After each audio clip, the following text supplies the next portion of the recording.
지금 제가 서 있는 곳은 유달산 주차장입니다. 내비게이션에 유달산 주차장 검색하시면 되고요. 목포 신안 일주일 살기, 오늘은 4일째입니다.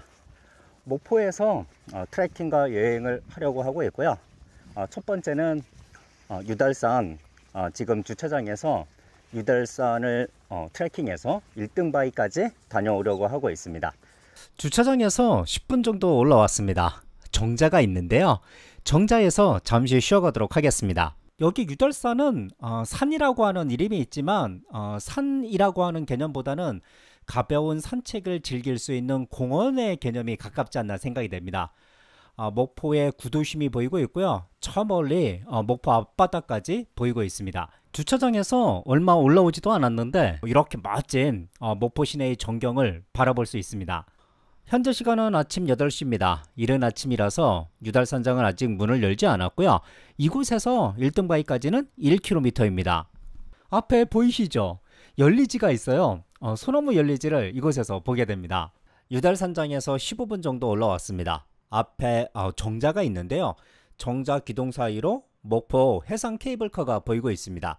오늘은 1등 바위까지 빨리 다녀온 다음에 해상 케이블카를 타고서 앞에 섬 하나 보이죠? 저기가 고화도인데 고화도까지 들어가서 고화도에서 해안 둘레길을 걸을 생각입니다. 목포 유달산 정상 1등 바위에 도착했습니다. 제가 산행이나 트레킹을 하면서 늘 말씀드리는 게 고도가 1, 2m 높아지고 각도가 15도만 틀어져도 보이는 풍경은 완전히 다른 풍경이거든요. 여기에 유달산이 그렇습니다. 누적봉에서 이곳으로 오는 동안에 고도가 조금 아주 높아졌는데 보이는 풍경이 완전히 색다르고 각도가 조금 틀어졌음에도 불구하고 제가 지금 다른 곳을 와 있는 곳이 아닌가라는 생각이 들 정도였습니다. 유달산 1등 바위에서의 풍경을 먼저 보여드리도록 하겠습니다. 유달산 1등 바위 정상석이 보이고 있고요. 정상석 뒤쪽으로 목포시의 전경이 한눈에 내려다 보이고 있습니다. 그리고 제가 올라오면서 보았던 목포 해상 케이블카가 오가는 모습도 보이고요. 뒤편으로 목포의 바다까지 지금 보이고 있습니다. 주차장에서 이곳까지 오는데 40분에서 45분 정도 걸린 것 같고요. 되돌아가는데도 이와 비슷하지 않을까 생각이 됩니다. 1등 바위까지 다녀오는 데는 1시간 30분이 걸렸고요. 유달산 주차장에서 2.3km 4분 거리에 있는 목포 해상 케이블카 북항 스테이션에 도착했습니다. 토요일이라서 대기줄이 상당히 길었고요. 40분 정도 기다려서 케이블카를 탔습니다. 케이블카에서 목포 시내를 바라보고 있는데요. 여기 케이블카에서 바라보는 이 풍경이 상당히 보기 좋습니다. 제가 좀 전에 올랐던 1등 바위 유달산 쪽을 바라보고 있습니다. 유달산과 유달산을 오가는 빨간색의 케이블카가 상당히 보기 좋습니다. 해상 케이블카를 타고서 고화도에 도착했습니다. 지금부터는 고화도 내에서 산책로하고 해상 데크길을 걸어보도록 하겠습니다.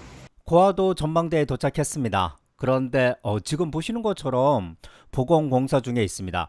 오늘은 7월 29일 토요일이거든요. 아마도 구독자님들이 이 영상을 보실 때쯤이면 보건공사는 끝나지 않을까 생각이 됩니다. 고화도 전망대에서 120m 정도 3, 4분 내려왔습니다. 고화도 해상데크를 만났고요. 이곳에서 진행 방향 오른쪽으로 가게 되면 해안동굴을 만나게 되고요. 왼쪽으로 가게 되면 이순신 포토존 그리고 용머리를 만날 수 있습니다. 저는 해안동굴을 먼저 보고 되돌아오도록 하겠습니다. 이곳에서 해안동굴까지는 768m입니다. 해안동굴로 가는 길에 파란 하늘하고 하얀 구름이 드러났습니다. 날씨는 상당히 더운데 보여주는 풍경은 가을 날씨다운 그런 풍경이 보여지고 있습니다. 이번에는 사람의 얼굴을 담은 기이한 바위절벽 구간을 지나가고 있습니다. 해안동굴에 도착했습니다. 데크 너머로 동굴이 보이고 있는데요. 이 동굴은 초연동굴이 아니고 일제강점기 때 일본이 군사상의 목적으로 만든 인위적인 동굴이라고 합니다. 해안동굴을 보고 되돌아와서 이번에는 이순신 장군 포토존 용머리 쪽으로 진행하고 있습니다. 앞쪽에 보이는 다리는 목포대교이고요. 이순신 장군 포토존에 도착했습니다. 목포 바다를 배경으로 이순신 장군의 동상이 늠름하게 서 있습니다. 용머리에 거의 다 도착했습니다. 목포대교 바로 밑에 용머리 모양이 보이고 있는데요. 저것이 오늘의 목적지입니다. 고화도 용머리 해안 둘레길을 걷는데 저는 2시간 정도 걸렸습니다. 케이블카를 타기 위해서 고화도 승강장으로 되돌아왔고요. 옥상에 전망대가 있어서 한번 올라와 봤습니다. 특별한 것은 없는데 케이블카를 배경으로 사진을 찍을 수 있어요. 한 번쯤 이곳에 올라오셔서 케이블카와 함께 사진을 찍는 것도 괜찮지 않을까 생각이 됩니다. 목포 신안 일주일 살기 5일째입니다. 저는 오늘이 목포 신안 여행 마지막 날입니다. 목포 신안 일주일 살기는 최소 4박에서 최대 6박까지 가능하고요. 지금 아침 8시거든요. 근데 날씨가 벌써 무더워지기 시작합니다. 10시쯤 되면은 상당히 무더워질 것으로 예상이 되어서 오늘은 가급적 시내 위주로 별로 걷지 않는 목포 여행을 하려고 합니다. 그런데 제가 지금 야외에 나와 있는데요. 그나마 날씨가 선선할 때 갓바위를 둘러보고 갈 생각입니다. 주차장에서 데크를 따라서 1분에서 2분 정도 걸으면 갓바위 여행지를 만나게 되는데요. 갓바위는 앞쪽에 있는 바위가 아니고 뒤쪽에 있는 바위거든요. 하지만 앞쪽에 있는 바위도 모양이 정말 신기하죠. 어떻게 이런 바위 모양이 만들어질 수 있죠? 아마도 바닷가이다 보니까 바람과 파도에 의한 차별 침식에 의해서 이런 모양이 만들어지지 않았을까 생각이 됩니다. 앞에 갓바위가 지금 보이고 있습니다. 사람이 갓을 쓰고 있는 모양이라고 하는데요. 정말 똑같죠. 최근에 1박 2일에서 이곳을 방문했더라고요. 그래서 더욱더 인기 있는 여행지가 되지 않을까 생각이 됩니다. 이곳은 아침에도 좋지만 저녁 때 일몰 때 풍경이 아름답거든요. 일몰 때 꼭 한번 방문해 보십시오. 갓바위를 둘러보고 갓바위에서 4.6km 자동차로 8분 거리에 있는 김대중 노벨평화상 기념관에 도착했습니다. 이곳에서 노벨상과 노벨평화상에 대해서 알 수 있었고요. 대통령 집무실이 있어서 잠시 앉아 보았습니다. 그리고 야외 전망대에서는 사랑의 하트와 유달산을 배경으로 인증사진을 찍을 수 있는 곳이 있어서 사진 한 장을 남겼습니다. 김대중 노벨평화상 기념관에서 3.2km를 이동했습니다. 이번에는 감성 충만한 서산동 시야골목을 거닐어 볼 생각입니다. 지금 전체적인 약도를 보고 있는데 저는 하늘색 골목으로 올라갔다가 내려올 때는 녹색 골목으로 내려오도록 하겠습니다. 이곳은 이 지역의 시인과 화가 그리고 주민들이 참여해서 만들어 놓은 벽화 골목인데요. 개발되지 않은 1970년대와 80년대의 해안가 마을 골목길을 그대로 보존해 놓았기 때문에 1970년대와 80년대의 감성을 느낄 수 있습니다. 시야골목 입구에 영화 1987 촬영지인 연인의 슈퍼가 있는데요. 이것은 단순한 영화 촬영지가 아니라 1987년 모습 그대로 녹아있기 때문에 각자의 1987년을 떠올릴 수 있는 좋은 공간입니다. 목포 마지막 여행지에 도착했습니다. 서산동 시야골목에서 1.2km 정도 이동을 했고요. 이곳은 목포 근대 역사 거리입니다. 근대 역사의 거리에서 첫 번째로 방문한 곳은 목포 근대 역사관 1관입니다. 구 1분 영사관이고요.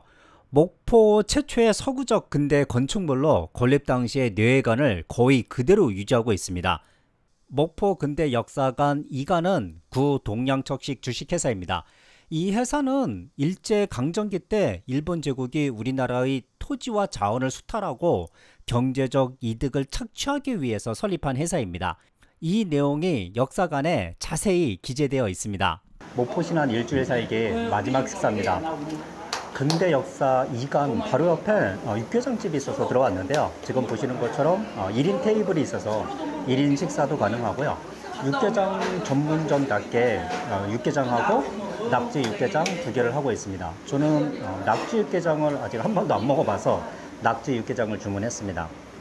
제가 먹어보고 나서 맛있으면은 적극 여기를 추천해 드리겠습니다. 제가 여러 번 여행하면서 이 맛집에 대해서 말씀드리는데 마지막 먹는 음식이 정말 맛있으면은 여행하는 내내 있었던 모든 추억들이 정말 좋게 비춰지거든요. 그렇지 않으면 내가 괜히 그곳 여행해서 이렇게 되기도 하는데 마지막 식사이기 때문에 정말로 제 입맛에 맞아서 목포하고 신안이 오랫도록 기억에 남았으면 좋겠습니다. 점심을 맛있게 먹었고요. 목포 근대 역사거리를 걷고 있습니다. 이제 목포 신안 일주일 살기 여행을 모두 마무리하고 제가 살고 있는 평택으로 되돌아갈 시간이 되었습니다. 제가 간 목포 신안 여행지나 목포 신안 일주일 살기 프로그램에 대해서 궁금한 점이 있으면 댓글을 달아 주십시오. 그럼 제가 댓글로 궁금한 점을 알려드리도록 하겠습니다. 그럼 저는 여기에서 인사드리고 다음 여행과 사랑에서 뵙도록 하겠습니다. 안녕하세요. 목포 신안 일주일 살기는 목포 문화재단에서 신청하는 것이 좀 더 편리합니다. 목포 문화재단 홈페이지를 클릭하겠습니다. 목포 문화재단 홈페이지에 들어오면 목포 신안 일주일 살기 팝업 창이 있습니다. 팝업 창을 클릭해서 보다 자세한 사항을 보도록 하겠습니다. 더 골든 아워 로맨틱 목포 신안 일주일 살기 4회차 5회차 참가자 모집 공고가 있고요. 현재 모집 기간은 8월 10일부터 8월 31일, 4회차는 9월 11일부터 9월 17일, 5회차는 9월 14일부터 9월 20일입니다. 모집 공고 아래에 있는 HW 파일을 클릭하셔서 참가 신청서를 받으시길 바라겠습니다. 참가 신청서를 보도록 하겠습니다. 숙박비 지원은 목포 1박 6만원까지고요. 신안은 1박 5만원까지입니다. 체험비 지원을 보도록 하겠습니다. 목포는 팀별로 1일 2만원까지 지원해 주고요. 신안은 하루 1.5만원까지 지원을 해주고 있습니다. 모집 공고 뒤쪽에 참가 신청서가 있는데요. 참가 신청서는 한 장이 아니라 여러 장이 있습니다. 여러 장을 작성하셔서 이메일로 접수해 주시면 되고요.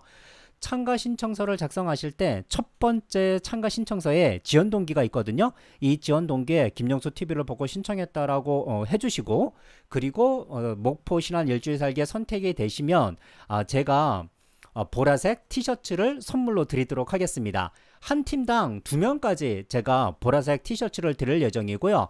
목포 신안 일주일 살기 프로그램은 9월 1일 날 발표가 나거든요.